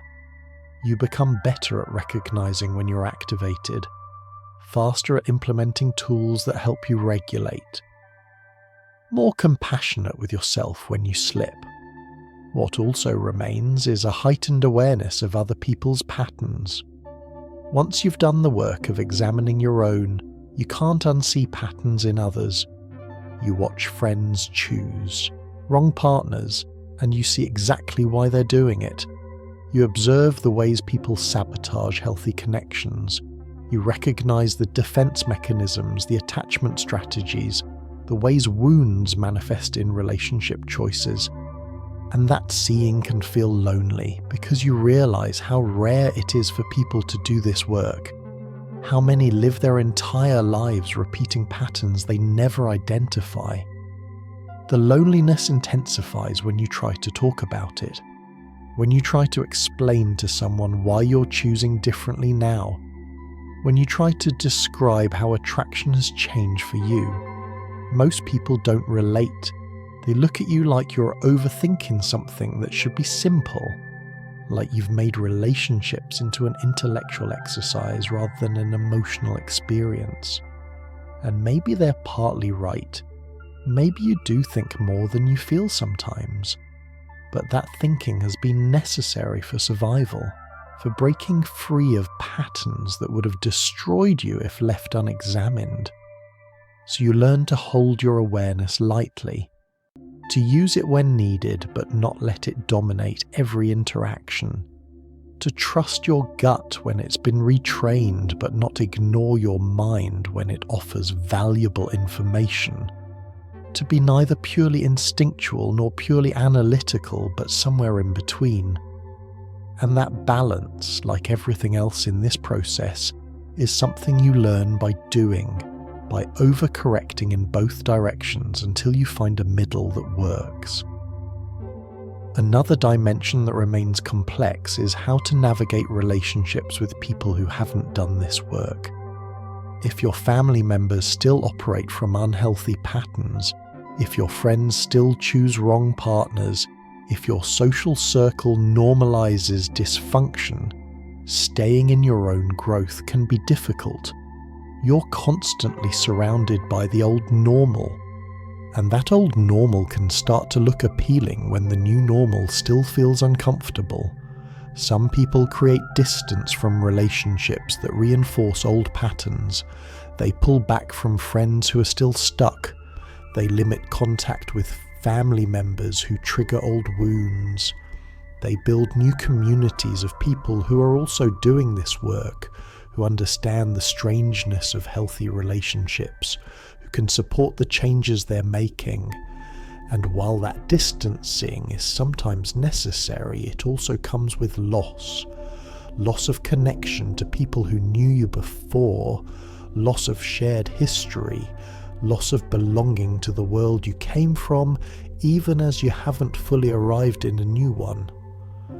Others try to maintain those relationships while holding boundaries. They stay in contact with family but don't engage in old dynamics. They remain friends with people who make unhealthy choices but don't get pulled into fixing or rescuing. They exist in two worlds simultaneously, the world of their past patterns and the world of their current growth, and managing that duality requires constant awareness and effort that can be exhausting. What helps is remembering that you're not responsible for other people's patterns, that you can't do the work for them, that watching someone you love make the same mistakes you used to make is painful, but not your problem to solve, and that boundaries aren't punishment or abandonment but self-preservation. These reminders sound simple, but practicing them is hard, especially when guilt says you should be able to help, when old habits say your role is to fix things for others, when love feels like it should mean enduring harm for the sake of connection. The truth is that healthy relationships require both people to be doing some version of this work, not perfectly, not at the same pace, but at least willing to examine their patterns, to take responsibility for their wounds, to show up with some degree of awareness. And when you're in a relationship where only one person is doing that work, the relationship can only be as healthy as the less aware person allows, which means sometimes relationships that look good on paper still don't work because growth doesn't match. And that's another thing no one tells you. that even after breaking your pattern, even after choosing healthy partners, relationships can still end. Not because someone is wrong or unhealthy, but because compatibility requires more than just two healed people. It requires aligned values, matched communication styles, similar visions for the future, chemistry that sustains beyond the initial attraction. And sometimes those things are present and sometimes they're not. And choosing to end a relationship because of incompatibility rather than dysfunction is its own kind of maturity. What's different now is how you handle those endings. Instead of spiraling into shame or taking it as evidence that you're unlovable, you can hold complexity. You can acknowledge that the relationship had value even though it didn't last. You can appreciate the person while accepting they weren't right for you. You can grieve the loss without catastrophizing about your future, and you can trust that there will be other opportunities, other connections, other chances to practice choosing well. This trust doesn't come naturally. It has to be built through experience, through watching yourself choose differently multiple times, through seeing that healthy partners do exist, even if they're rarer than you'd like, through proving to yourself that you can be alone without falling apart, that you can end relationships without returning to old patterns, that you're capable of learning and changing in ways you once thought impossible. And slowly, over time, the trust solidifies, not into certainty, you can't guarantee the future, but into a solid enough foundation that uncertainty doesn't destabilize you. You become someone who can hold not knowing, who can stay present even when the outcome isn't clear, who can invest in relationships without needing immediate reassurance that they'll last forever. And that capacity, that ability to be in process without needing to control the outcome is perhaps the clearest sign that the pattern has truly broken. What replaces the old pattern isn't another pattern exactly.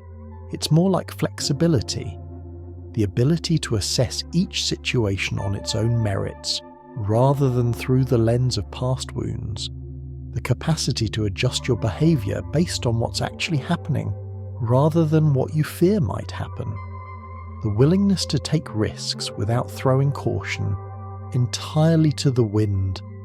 It's a middle path that requires constant calibration, constant checking in with yourself, constant honouring of both your intuition and your analysis. And sometimes you get it wrong. Sometimes you stay too long with someone who isn't right. Sometimes you leave too soon with someone who could have been. Sometimes you misread signals or project past patterns onto present situations, or make decisions based on fear rather than truth. And those mistakes still hurt, still trigger doubt, still make you question whether you've really changed or if you're just better at pretending. But the mistakes don't define you anymore. They're data points, not verdicts, information about what still needs attention, not proof of permanent brokenness. And that shift from seeing mistakes as evidence of fundamental flaw to seeing them as part of the ongoing process of growth is perhaps the most significant change of all. Because perfectionism has no place in this work. The goal isn't to never be triggered, never doubt, never feel attracted to unhealthy dynamics. The goal is to notice when those things happen and choose differently anyway. To have enough awareness that you can interrupt patterns before they fully activate.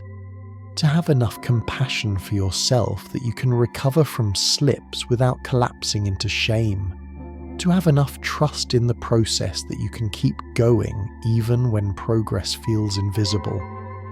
And on the days when it feels like nothing has changed, when old patterns feel as strong as ever, when you question whether all this work has made any difference, it helps to look back. to remember who you were before you started this process, to acknowledge how far you've come even if you haven't arrived where you want to be, to celebrate the small victories, the moments you chose differently, the times you stayed present instead of fleeing, the relationships that didn't work out but that you handled with grace.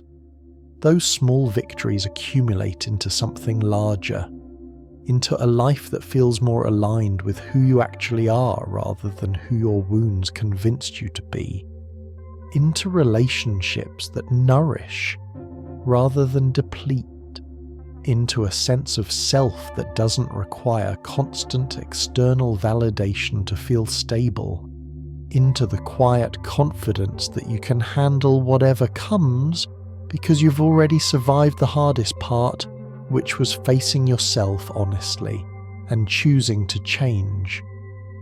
The psychology of people who keep choosing the wrong relationships is ultimately a story about the possibility of change.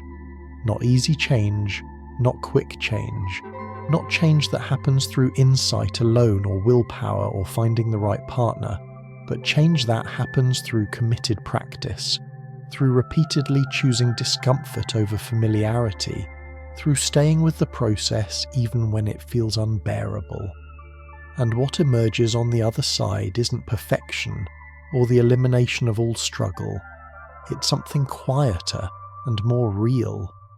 The ability to choose partners from awareness rather than compulsion. The capacity to stay in relationships without losing yourself. The willingness to end relationships when they're not working without destroying yourself in the process.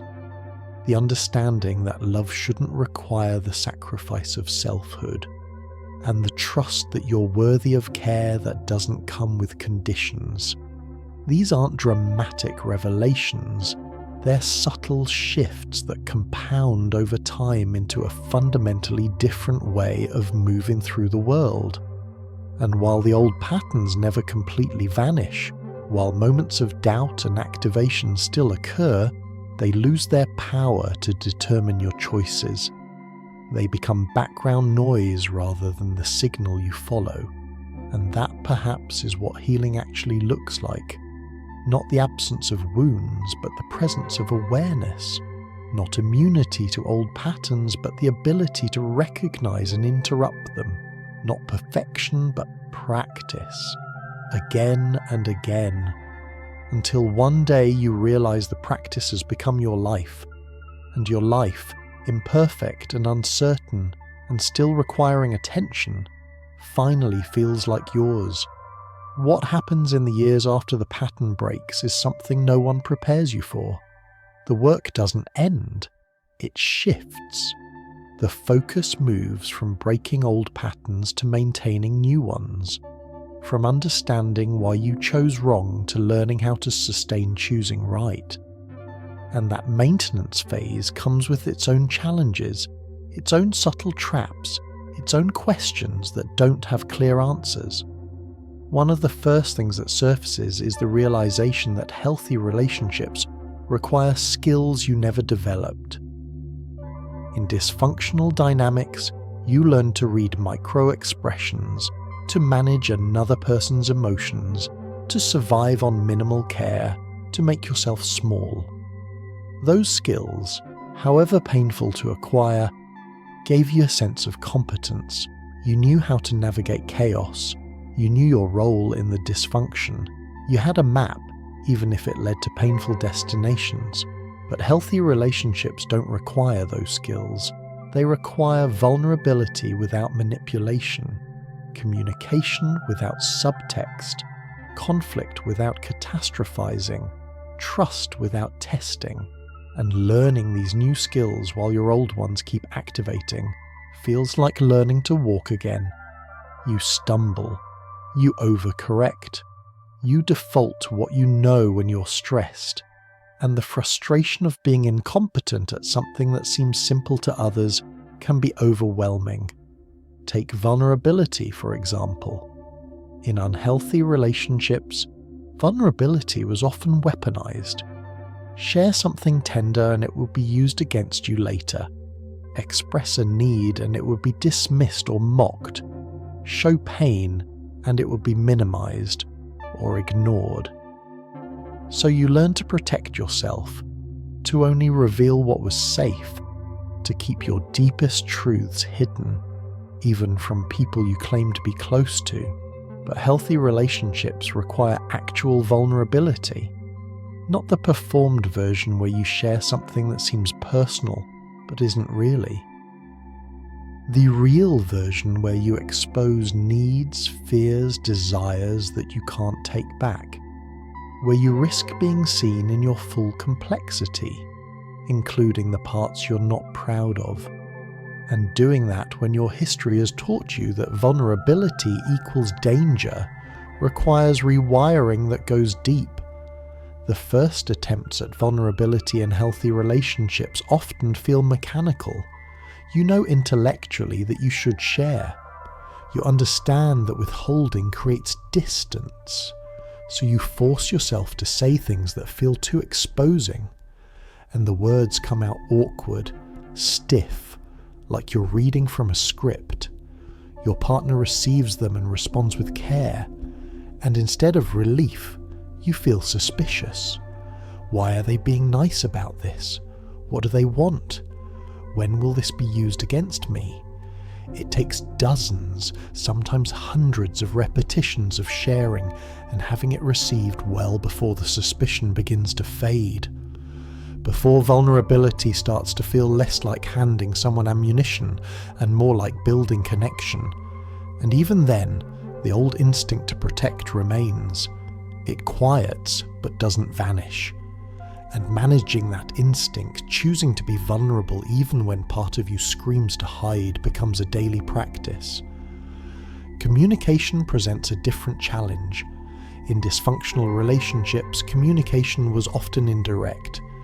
You learn to hint, to imply, to hope the other person would read between the lines. Because direct communication was either shut down or led to conflict you couldn't handle. So you developed elaborate systems of communicating without actually saying what you meant, hoping they would decode your signals and give you what you needed without you having to ask. Healthy relationships require direct communication. Say what you mean what you say, ask for what you need, express what you feel. Simple in theory, excruciating in practice when your entire relational history taught you that directness is dangerous. The first time you directly ask for something you need and receive it without drama, it feels surreal. Your partner just gives you what you asked for. No negotiation, no defensiveness, no making you prove you deserve it. Just straightforward care. And your mind struggles to integrate this experience because it doesn't match anything in your database of how relationships work. And because it feels too easy, you start creating complications. You question whether you should have asked. You wonder if they're secretly resentful. You look for signs that they're keeping score, that this act of care will be held against you later. You can't simply receive it because receiving without complication is foreign. And learning to just say thank you and let it be enough is harder than it sounds. Conflict is perhaps the most triggering aspect of healthy relationships for people who've broken patterns of choosing wrong partners. Because conflict in old relationships was often devastating. It meant days of silent treatment or explosive fights, or threats of abandonment. It meant walking on eggshells afterward. It meant apologizing for things that weren't your fault just to restore peace. So you learned to avoid conflict at all costs, to suppress your needs, to pretend everything was fine when it wasn't. But healthy relationships include conflict. It's inevitable when two people with different backgrounds, needs and perspectives share space. The difference is that healthy conflict doesn't threaten the relationship's foundation. It's a disagreement about a specific issue, not a referendum on whether the relationship should exist. It's uncomfortable, but not catastrophic. And learning to stay present during conflict without fleeing or becoming aggressive requires unlearning decades of survival responses. The first healthy conflict in a relationship after breaking old patterns often feels confusing. Your partner expresses frustration about something you did. Your nervous system activates immediately, preparing for the fight or flight response you've always needed during conflict. But then your partner stays calm. They're upset but not cruel. They want to solve the problem, not punish you for it. They don't bring up past mistakes. They don't threaten to leave. They just want to talk through this one specific thing, and you don't know what to do with that. Your body is flooded with stress hormones preparing for war, but there's no war happening, just a conversation. And the dissonance between what your body expects and what's actually occurring can be so intense that you sometimes create the drama your system is prepared for, just to make the external reality match the internal experience. Learning to tolerate conflict without escalating it or fleeing from it takes practice. It requires repeatedly experiencing disagreements that resolve without disaster. It requires your nervous system getting new data over and over until it updates its threat assessment. And during that retraining, you have to consciously override instincts that scream at you to protect yourself from danger that isn't actually there. Trust operates differently in healthy relationships too. In unhealthy ones, trust was binary.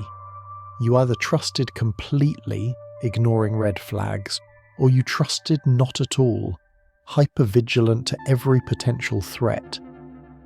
And that binary thinking made relationships exhausting. You were either foolishly vulnerable or defensively closed. There was no middle ground. Healthy relationships require nuanced trust. You trust your partner with some things while still maintaining appropriate boundaries. You believe them when they say something without requiring constant proof. You give them the benefit of the doubt while still paying attention to whether their actions align with their words. This kind of calibrated trust is sophisticated, and if you never learned it growing up, developing it as an adult is challenging. The tendency is to default to extremes, to trust too much too fast because that's what you know, or to trust too little for too long because you're overcompensating for past mistakes. Finding the middle, trusting appropriately based on evidence rather than hope or fear, is a skill that develops slowly and unevenly. Some days you get it right. Some days you overcorrect in either direction, and accepting that uneven progress is part of the process rather than evidence of failure requires patience most people struggle to access. Another dimension that remains complex even after breaking old patterns is the question of attraction. The nervous system can recalibrate. Attraction to unhealthy dynamics can decrease, but it doesn't disappear entirely, and learning to coexist with that pull without acting on it is an ongoing practice. You might be in a committed, healthy relationship and still feel a flicker of attraction when you encounter someone emotionally unavailable. That spark that used to feel like destiny now registers as pattern recognition, your nervous system identifying familiar territory. And the maturity is in acknowledging the feeling without giving it power, in noticing it the way you might notice a car driving by, present for a moment then gone, not something that requires action or analysis or shame. But some days that noticing is harder. Some days the old attraction feels stronger. And on those days you have to remember why you left that pattern behind. You have to recall the pain it caused. You have to reconnect with what you actually want, which is stability and care and reciprocity. not intensity and chaos and constant emotional labour. And doing that reconnecting work, sometimes multiple times in one day, can feel exhausting. What helps is having a clear sense of your values, not just knowing intellectually what you want in a relationship, but feeling it in your body, knowing viscerally that you value peace over intensity, that you choose consistency over excitement, that you prefer being seen over being pursued. When those values are embodied, not just thought, they can anchor you when old patterns activate. But even with clear values, there are moments of doubt, moments when you wonder if you've overcorrected. If healthy relationships really are supposed to feel this calm, or if you've chosen something that's safe but ultimately unfulfilling, if you're confusing stability with settling, if you're capable of the kind of passion others seem to experience, or if your history has damaged something essential. These doubts are normal. They don't mean you've made a mistake. They mean your nervous system is still adjusting to a new normal that doesn't include crisis as proof of significance. And when those doubts surface, the practice is to acknowledge them without making decisions from them, to let them exist without letting them dictate behaviour, to trust that uncertainty is part of growth, not evidence against it. One aspect rarely discussed is how breaking these patterns affects your relationship with yourself. The constant self-monitoring required to interrupt old patterns can become its own problem. You become so focused on not repeating past mistakes that you lose spontaneity, so analytical about your own behaviour that you can't simply be in experiences without evaluating them, so aware of potential patterns that you see problems where none exist. This is a common phase in the healing process. The pendulum swings from unconscious repetition to hyperconscious prevention. And finding the middle, being aware without being obsessive, noticing patterns without pathologizing every feeling takes time. The goal isn't to eliminate self-reflection, but to make it less effortful, more intuitive, something that happens naturally rather than something that consumes all your mental energy. Part of that shift requires rebuilding trust in yourself. Not trust that you'll be perfect or never make mistakes, but trust that you'll notice when something is off and take action before too much damage occurs. Trust that you're capable of learning and adjusting. Trust that your judgment, while not infallible, has improved significantly from where it was. And that self-trust, like trust in others, builds through evidence, through repeatedly making decisions that align with your values, through recovering from mistakes without catastrophizing, through honouring your own needs even when it's uncomfortable. Another layer that emerges over time is understanding the difference between healing and healed. Healing is a process, ongoing and non-linear. Healed suggests a destination, a state of completion where the work is done. And believing you need to be healed before you deserve healthy relationships creates an impossible standard that keeps you stuck. The truth is that healthy relationships are part of the healing process, not the reward for completing it. You don't heal in isolation and then find partnership. You heal in relationship with someone who can hold space for your growth without requiring you to be finished, and finding someone who understands that, who sees healing as a shared journey rather than an individual prerequisite, changes the entire dynamic. But that requires honesty about where you are in the process, not performing wholeness you haven't achieved, not pretending you're further along than you are, not hiding struggles because you think vulnerability equals weakness. Actually letting someone see you in the messy middle of growth, not just the polished after version you hope to become, and that level of authenticity can be terrifying because it risks rejection not for who you were but for who you are. Yet it's also liberating because pretending is exhausting. And being with someone who knows your history, understands your patterns, sees your struggles and chooses you anyway, creates a foundation that performed perfection never could. It's not romantic in the conventional sense. It's not the fantasy of being rescued or completed by another person. But it's real in a way that fantasy never is. And real, while less dramatic, is infinitely more sustainable. What also becomes clear over time is that breaking patterns doesn't mean transcending all difficulty. Healthy relationships still have hard moments. Partners still disappoint each other. Needs still go unmet sometimes. Conflicts still arise that don't have easy solutions. The difference is that difficulty doesn't equal dysfunction. And learning to tolerate normal relationship challenges without interpreting them as evidence that the relationship is doomed requires recalibrating your threat detection system. In old patterns, any difficulty meant danger. An argument meant the relationship was failing. A need going unmet meant you weren't loved. A partner having a bad day meant they were pulling away. Your nervous system interpreted any friction as the beginning of the end.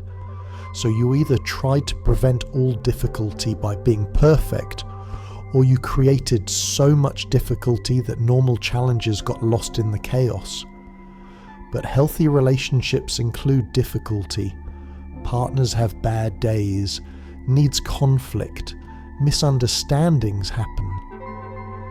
And those moments don't threaten the relationship if both people have the tools to navigate them. The foundation is solid enough to withstand temporary stress. And learning to trust that foundation, to believe that one hard day doesn't undo months of good ones, to know that working through difficulty often strengthens rather than weakens bonds, requires evidence that accumulates slowly. Each time you navigate difficulty successfully, your nervous system gets new data. Each time you have a conflict and recover, your threat detection system updates slightly.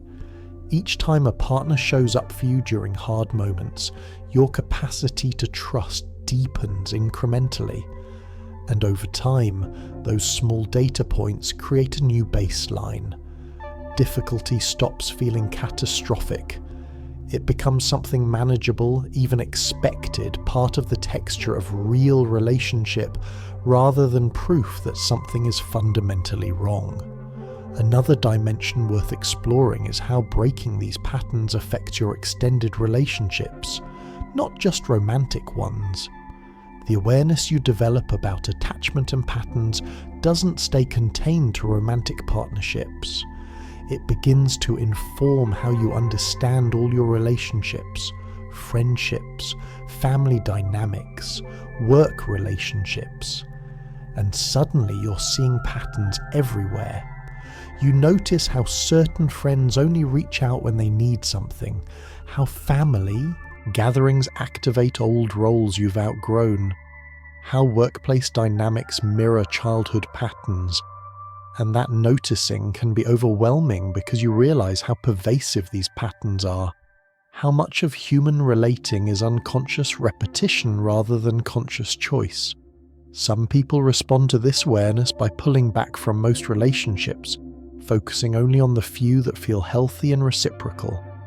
Others try to bring awareness into existing relationships, hoping others will be interested in examining patterns too.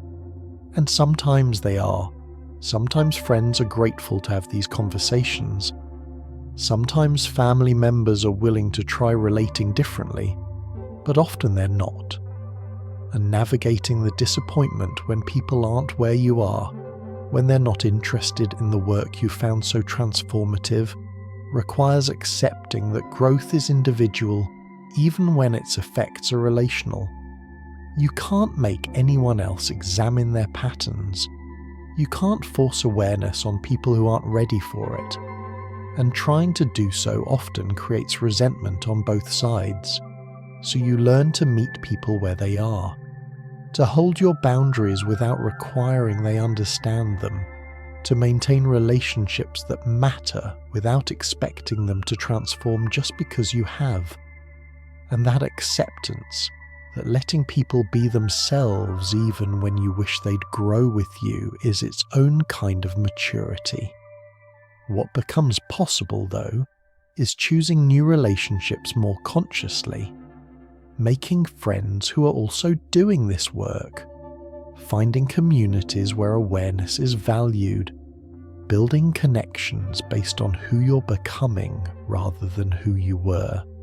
And while that sometimes means releasing relationships that no longer fit, it also means creating space for ones that do. And that space, while sometimes lonely in the transition, eventually fills with people who reflect the changes you've made.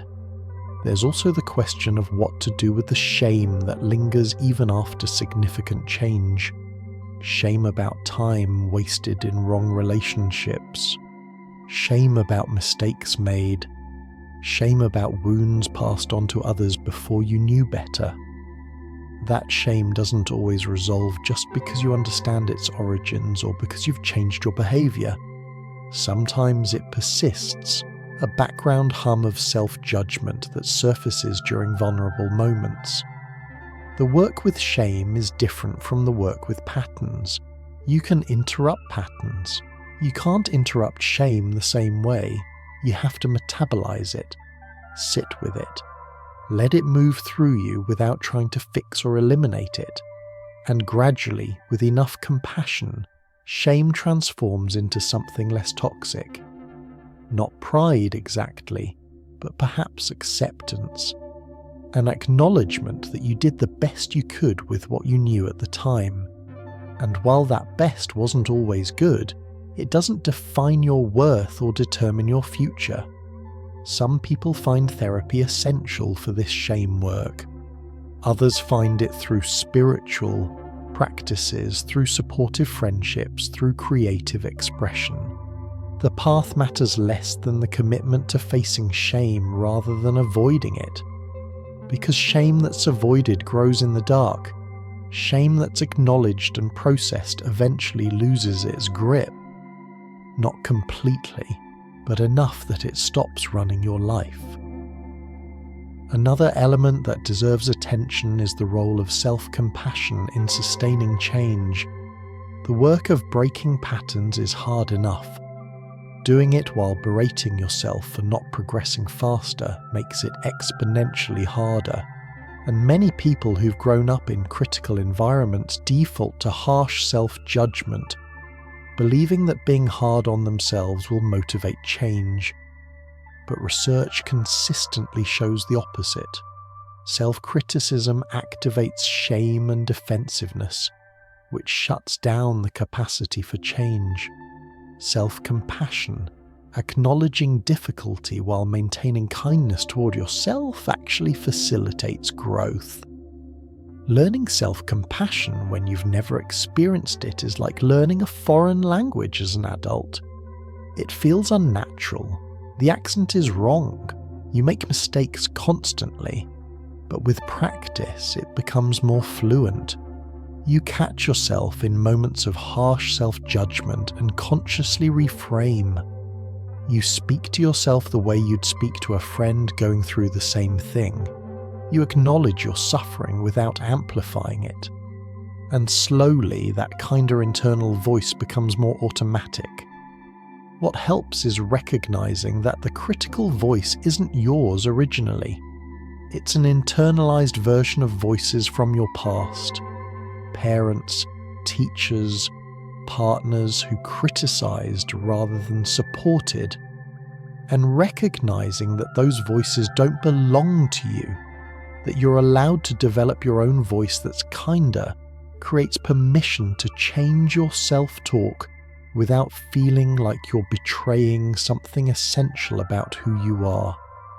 The relationship between self-compassion and accountability is nuanced too. Self-compassion doesn't mean excusing harmful behavior. It means holding yourself accountable while maintaining kindness, acknowledging mistakes without collapsing into shame, taking responsibility without defining yourself by your worst moments. And that balance, being neither overly harsh nor overly lenient with yourself, requires constant calibration. What also emerges over time is a recognition of how much context matters. The patterns you developed weren't random. They were adaptive responses to environments that required them. And while those adaptations caused problems in adulthood, they also kept you alive through circumstances that could have destroyed you.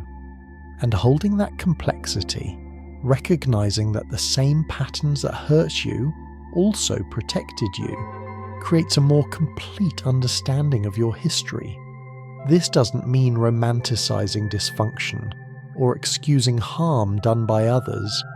It means acknowledging that survival is complicated, that children do what they must to stay emotionally intact, that the patterns you're now working to break once served a purpose, and honouring that purpose while also recognising its current cost allows you to release old patterns with gratitude rather than shame. Thank you for getting me through that. I don't need you anymore, but I appreciate what you did when I did. Another practical consideration is how to handle setbacks, because they happen. Even after significant progress, something triggers old patterns. You choose someone who's wrong, you sabotage something good, you fall back into familiar dynamics, and in those moments the temptation is to conclude that nothing has changed, that you're still the same broken person you've always been, that all the work was for nothing. But setbacks aren't erasures of progress. They're part of the process. They provide information about what still needs attention, about which contexts trigger old patterns, about which wounds haven't fully healed, and responding to setbacks with curiosity rather than self-condemnation makes them valuable rather than devastating. The question after a setback isn't, why am I still broken? It's, what can I learn from this? What activated the old pattern? What need was I trying to meet? What would choosing differently look like next time? And those questions, asked with genuine curiosity rather than harsh judgment, lead to insights that deepen the healing rather than undermine it. What also helps is remembering that recovery from setbacks is faster than before. Maybe you chose someone unhealthy, but you recognized it in weeks rather than years. Maybe you sabotaged something good, but you caught it and repaired it rather than letting it destroy the relationship. Maybe you fell into old dynamics, but you got out before losing yourself completely. And that faster recovery is evidence of change even when the setback feels like failure. There's also the reality that some wounds take longer to heal than others. Core beliefs about worthiness, especially those formed very early, can persist even after behaviour changes.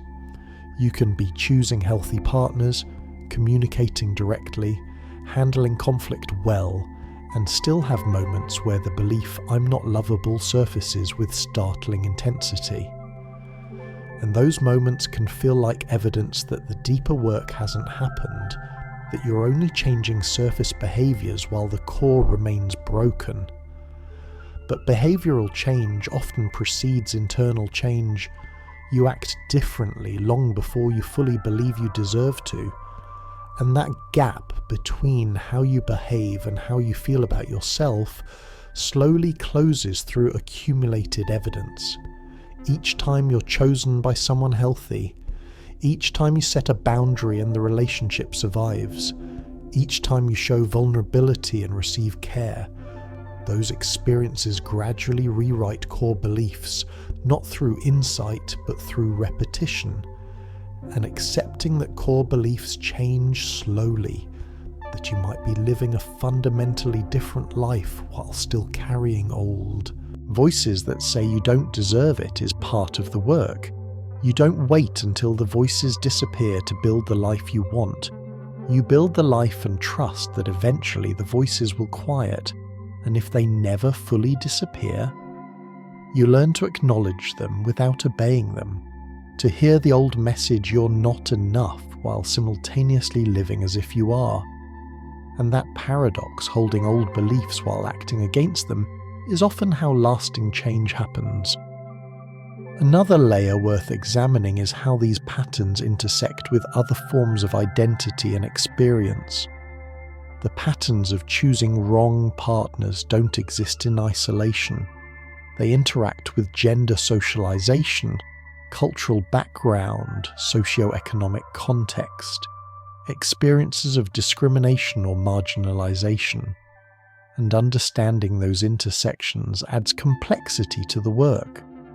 Someone socialized as female might have been taught to prioritize others' needs, to derive worth from being chosen, to view relationship success as personal success. Those messages compound attachment wounds in specific ways. Someone from a culture that emphasizes family loyalty above individual well-being might struggle more with choosing distance from unhealthy family patterns. Someone who's experienced discrimination might have learned to expect mistreatment, which makes recognizing it in relationships more difficult. And the work of breaking patterns has to account for these contextual factors. It's not just about individual psychology, it's about understanding how larger systems shaped your relational patterns, how gender norms taught you to tolerate certain behaviors, how cultural messages influenced what you believe you deserve, how experiences of marginalization affected your sense of worth. And while individual therapy focuses on personal change, true healing often requires recognizing and challenging these larger forces too. This intersectional awareness doesn't make the work easier. If anything, it makes it more complex. But it also makes it more complete. You're not just changing individual patterns, you're questioning the systems that created them. And while you can't single-handedly dismantle patriarchy or racism or other oppressive forces, you can recognize how they've shaped you and choose to relate differently despite them. And that choosing, both personal and political, creates ripples beyond your individual healing. What also deserves attention is the role of community in sustaining change. Breaking patterns of choosing wrong partners often feels like solitary work. You're examining your own history, you're making your own choices, you're fighting your own nervous system, but doing it entirely alone is exponentially harder than doing it with support. And finding communities where this work is understood and valued can be transformative. Those communities exist in various forms. Therapy groups focused on attachment or relationship patterns, online spaces where people share similar struggles, friendships with others doing this work, romantic partners who understand and support the growth. The form matters less than the function, which is to not be alone in the struggle, to have witnesses who understand what you're working on, to receive encouragement when progress feels impossible, to be reminded of how far you've come when you can only see how far you still have to go. And contributing to those communities, sharing your own experience to help others, creates a different kind of healing.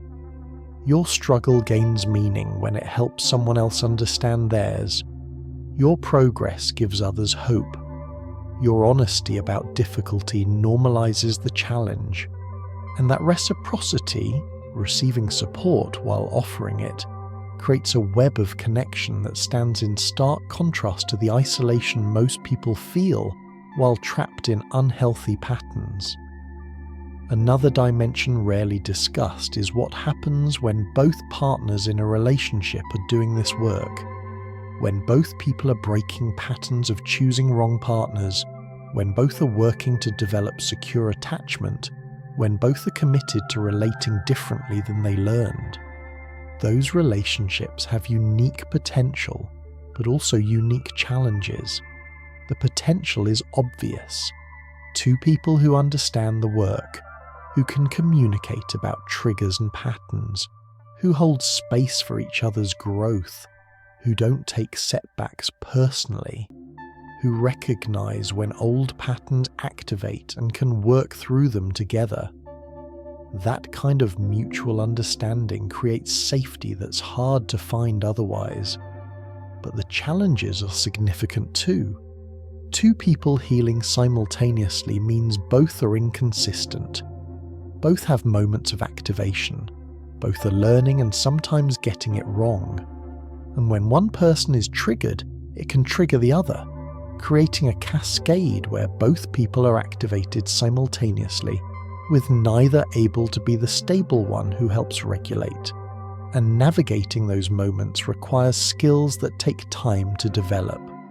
What helps is explicit communication about patterns. Not just I'm triggered, but I'm noticing my anxious attachment activating, and I need reassurance. Or I'm feeling overwhelmed and about to withdraw. Can we take a break and come back to this? That level of specificity helps partners support each other rather than spiral together. It externalizes the pattern, making it something you're working on together rather than something happening to you. Those relationships also require negotiating what support looks like. Because sometimes what feels supportive to one person triggers the other.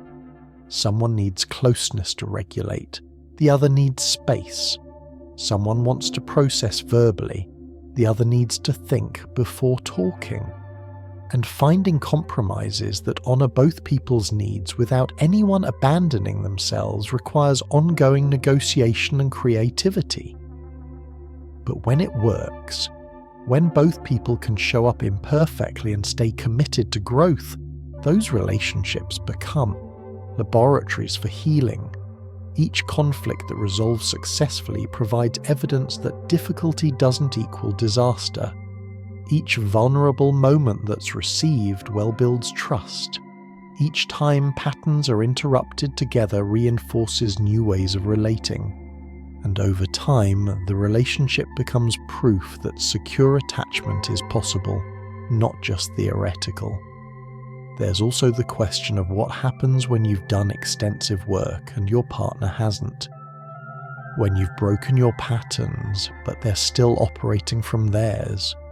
That incompatibility can surface slowly, becoming clear only after months or years of trying to make it work. And deciding whether to stay and hope they'll do the work, or leave because you've outgrown the dynamic, is one of the more painful decisions people face. Staying often means tolerating patterns you've worked hard to break in yourself. Accepting behaviours you know are unhealthy, hoping that your example will inspire change even when they show no interest in examining their patterns. And that hoping can keep you stuck for years, constantly waiting for a shift that may never come. It's a particular kind of trap, staying not because the relationship is good, but because you believe in the person they could become if they did the work. Leaving means accepting that love isn't enough, that caring about someone deeply doesn't create compatibility if growth is misaligned, that you can't do their healing work for them. And making that choice, ending a relationship not because someone is bad, but because they're not where you need them to be, requires a level of self-prioritization that can feel selfish even when it's essential. There's no universal right answer. Some people stay and the partner eventually gets curious. Some people leave and find partnerships where growth is mutual. Some people stay and learn to accept the limitations while building fulfilling lives in other domains. The right choice depends on factors too individual to prescribe. But what's universal is the difficulty of the decision and the grief that comes with either option. Another practical consideration is how to maintain boundaries with people who refuse to respect them. Because breaking patterns often requires establishing boundaries with family, with friends, sometimes with ex-partners who want more than you're willing to give. And setting boundaries is one thing. Maintaining them when people push back is another. The pushback takes many forms: guilt trips, accusations of being cold or changed or selfish, attempts to circumvent boundaries by going around you to mutual friends or family, emotional manipulation that activates old patterns of people-pleasing. And staying firm in the face of that pressure requires internal clarity about why the boundary exists and commitment to honouring your needs even when others disagree. What helps is remembering that boundaries are about your behaviour, not theirs. You can't control whether they respect your limits. You can only control your own response when they don't. That might mean ending conversations that violate boundaries, limiting contact when boundaries aren't honoured, eventually ending relationships if boundaries are consistently trampled. And each of those actions, while difficult, reinforces your commitment to relating differently. The guilt that accompanies boundary setting can be intense, especially if you were raised to believe that accommodation equals love. But guilt isn't evidence you're doing something wrong. It's evidence you're doing something different, and learning to tolerate guilt without abandoning your boundaries is part of the work of sustainable change. There's also the reality that some people will leave your life when you start relating differently. Friends who benefited from your lack of boundaries, family members who need you to play old roles, partners who prefer you diminished. And while losing those relationships hurts, especially when they're long-standing, their departure often creates space for relationships that honour who you're becoming, rather than who you were expected to remain. Another layer worth exploring is the difference between interdependence and codependence. Because healthy relationships require interdependence, mutual reliance, shared vulnerability, trust that allows dependence at times. But if you grew up in or repeated patterns of codependence, where identity dissolved into relationship, where needs were ignored to meet others' needs, where self-worth came entirely from being needed, interdependence can feel dangerous. The fear is that any dependence will become codependence, that allowing someone to matter will mean losing yourself again, that needing anyone is weakness that will be exploited. So some people overcorrect after breaking patterns, becoming so independent that they don't let anyone in. And while that protects against old patterns, it also prevents the very intimacy that makes relationships worthwhile. Learning interdependence means calibrating. It means allowing yourself to need someone while maintaining your own identity. Relying on a partner for support while still handling your own emotions. Being influenced by someone you love while keeping your own values. And that calibration is delicate, requiring ongoing adjustment to stay in the healthy middle rather than swing into extremes. What helps is distinguishing between healthy dependence and unhealthy enmeshment. Healthy dependence says, I need you and I'm still me. Enmeshment says, I need you to be me. Healthy dependence shares burdens while maintaining separate selves. Enmeshment merges to the point where boundaries dissolve, and checking regularly to ensure you're maintaining that distinction prevents sliding back into old patterns while still allowing real connection. The work of breaking patterns of choosing wrong partners is lifelong, not because you never succeed, but because relationships are lifelong. as life changes as you grow, as circumstances shift. New challenges emerge that test your commitment to relating differently. And maintaining that commitment requires ongoing awareness, flexibility, and willingness to keep learning. But the reward is equally lifelong. Relationships that nourish rather than deplete. Love that feels secure rather than anxious. Partnership that enhances rather than diminishes. And a sense of self that remains intact even in the vulnerability of deep connection. Not perfect, not without difficulty, but fundamentally different from what came before. And that difference, hard won and carefully maintained, makes all the work worthwhile.